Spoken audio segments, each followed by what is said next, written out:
friends. So I need to adjust this a little. I feel like that's a little bit better. So I am not looking at you, which is kind of weird because you guys are down there. So maybe I'll look at that. Um, so today I want to come to you to talk about not about it, basically like cheating on the ketogenic diet. Um, and so there are some things to keep in mind about cheating on this diet. And it's not just a diet, it's a lifestyle. So, it's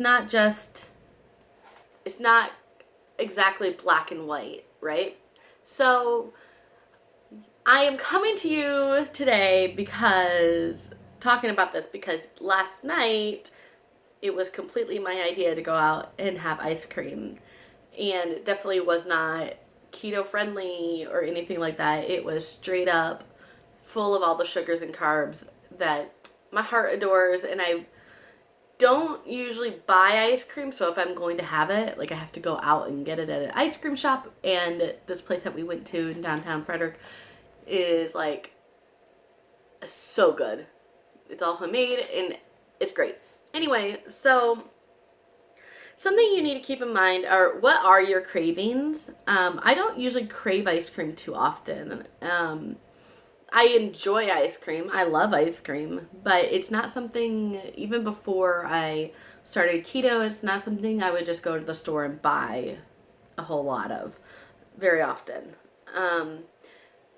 So, for me, craving ice cream isn't something that I normally do. It was hot outside. I had grilled burgers and had some avocado and it just seemed like a really great finish to my day. And had my friend over and I was like, Rita's has a sugar-free Italian ice. We could go there. It's still not exactly keto friendly, but at least it's better than eating the ice cream. Well, so we pull up to Rita's and it's a hot mess express there with a bajillion people. So so he's all, we're not coming here. And I'm like, okay, let's go to the ice cream shop over on Church Street, Um, so, so then we ended up there and I asked for a scoop of the oatmeal cookie ice cream, which is probably my favorite there. And, of course it's not just one scoop. When you go to a place, it's not like, here's your one little dollop on your cone. It's, here's something the size of a fist and a half, of ice cream. It's so good, and I ate all of it, and totally hashtag worth it because it was amazing. So I was definitely craving that. Something else that I really crave,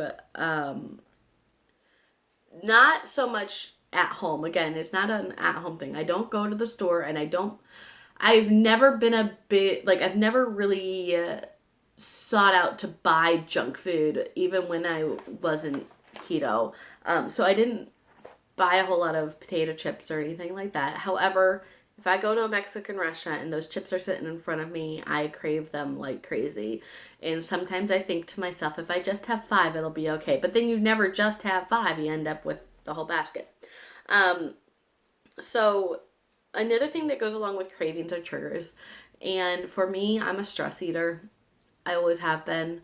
I always will be. So if you know your triggers and your go-to foods that you crave, and you're really, really wanted to stay strict with how you're eating, then you need to avoid those things and just make a conscious decision that you're not going to be buying those foods or going to those restaurants, etc.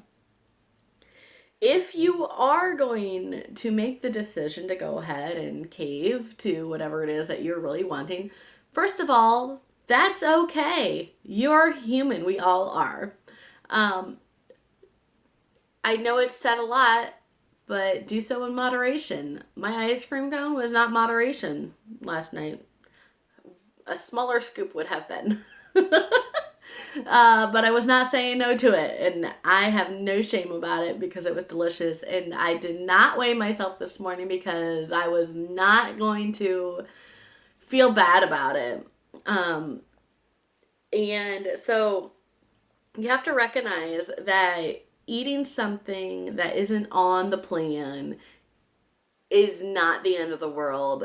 This is something that everybody is going to struggle with all the time. It's never going to go away. Unless you can figure out how to live in a world where you never come in contact with things that aren't on your eating plan. Remember that this is progress and not perfection. I touched a little bit last time I was on here about how I've been doing a lot of up and down, and I know I'll be up today because of what I ate yesterday, and I'll probably be up for a whole week. However, a lot of my up and downs have nothing to do with eating things that aren't ketogenic. They're just the way my body is. So, I seem to lose about a pound a week, which is fine with me. I'm not like in a rush right now. I'm pretty happy where I am. Obviously, I want to lose more. Oh my. Excuse me.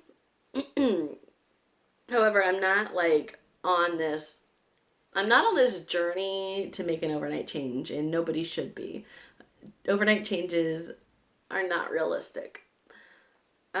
So once you have consumed the carbs, the yummy goodness, the sugar, the thing that makes you happy, make sure that you start back on keto the moment you're done with that. Don't wait a week. Don't wait another day.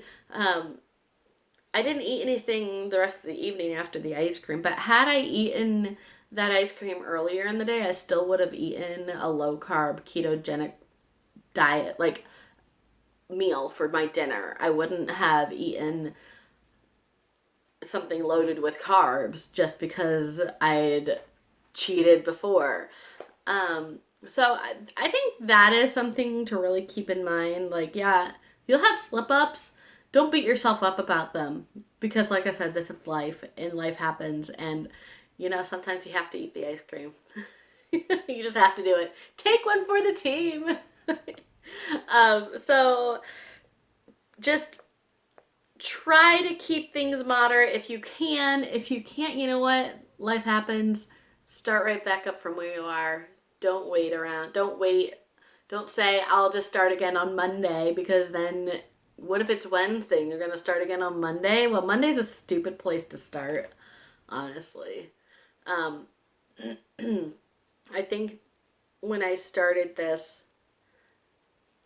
it was either a Saturday or Sunday. And I had gone to the doctor the day before and I weighed in at 244. And I was like, that is not okay. I am almost 250. That is not okay with me. And so that the next day I started right on low carb. So I am hoping to be able to do more videos as time goes on. Today is Saturday and the time is about 1:30. I have to leave here in the next half hour, 45 minutes to, whoops, sorry, I moved you. Don't put your foot on there, Ricky. So I'm not gonna edit this because I just don't have the time or patience to do that. I am going to be looking into buying an actual camera, not just use my phone, and depending on funds and such, I might. I'm tired. I might buy a laptop, a new laptop, but we'll see. My laptop it's a Chromebook, and it's just not very compatible with editing videos and such. Of course, who knows? Maybe I'm wrong. From what I can tell, though, I'm not. It's difficult to use these apps. When I had my other laptop, it was much easier to do it on the computer. So I don't know. I don't really want to spend the money on a laptop just for YouTube videos. And if I could make sure that I do videos right the first time and not have a lot of bloopers in there, then it would be fine. Um, I mean, what are you gonna do? I don't want to edit. So that, my friends, is the great advice of the day. And I am going to go spend some time at the pool and walking around a lake. And you might think, well, if you're at a lake, why don't you just swim in the lake? Well, good question. Because my friend is weird and doesn't want to swim in the lake. So we're going to go swim in the pool and then go walk at the lake. Whatever. We'll be outside. We'll be in the sunshine, soaking up some of those good rays, get some vitamin D3 in us. And yeah, then we'll be watching some fireworks later today. I feel like I have rambled quite a bit, quite enough. So I am going to hop off here and post this, and I will check in with you guys in a few days. Have a great one. Bye.